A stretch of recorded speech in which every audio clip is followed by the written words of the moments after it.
So die 5de industriële revolusie. Wat presies beteken dit vir ons? Kom ons kyk.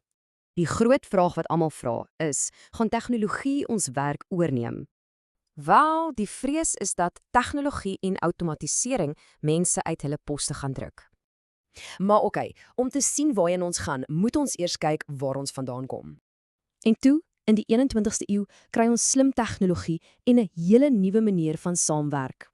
Elke revolusie bou mos op die een voor hom, van stoomkrag en elektrisiteit tot digitalisering en verpersoonliking. En dit bring ons by die 5de industriële revolusie, wat eintlik 'n reaksie op die 4de is. So wat's die groot verskil? Die fokus skuif van blote doeltreffendheid na die verbetering van ons wêreld. Dis belangrik om te onthou, 5IR vervang nie 4IR nie, dit ontwikkel saam met dit. In 'n notendop gaan 5IR oor 'n kragtige vennootskap tussen mense en masjiene. Hierdie samewerking is gemik op dieper begrip en dit bring innovasie, betekenis en inklusiwiteit. En hier sien 'n mens die praktiese voordele van nuwe werk tot groener oplossings. Deur die roetine take oor te neem, gee dit mense die kans om op werklike groei te fokus. Dit skep 'n balans en maak plek vir daai unieke vaardighede wat net mense het.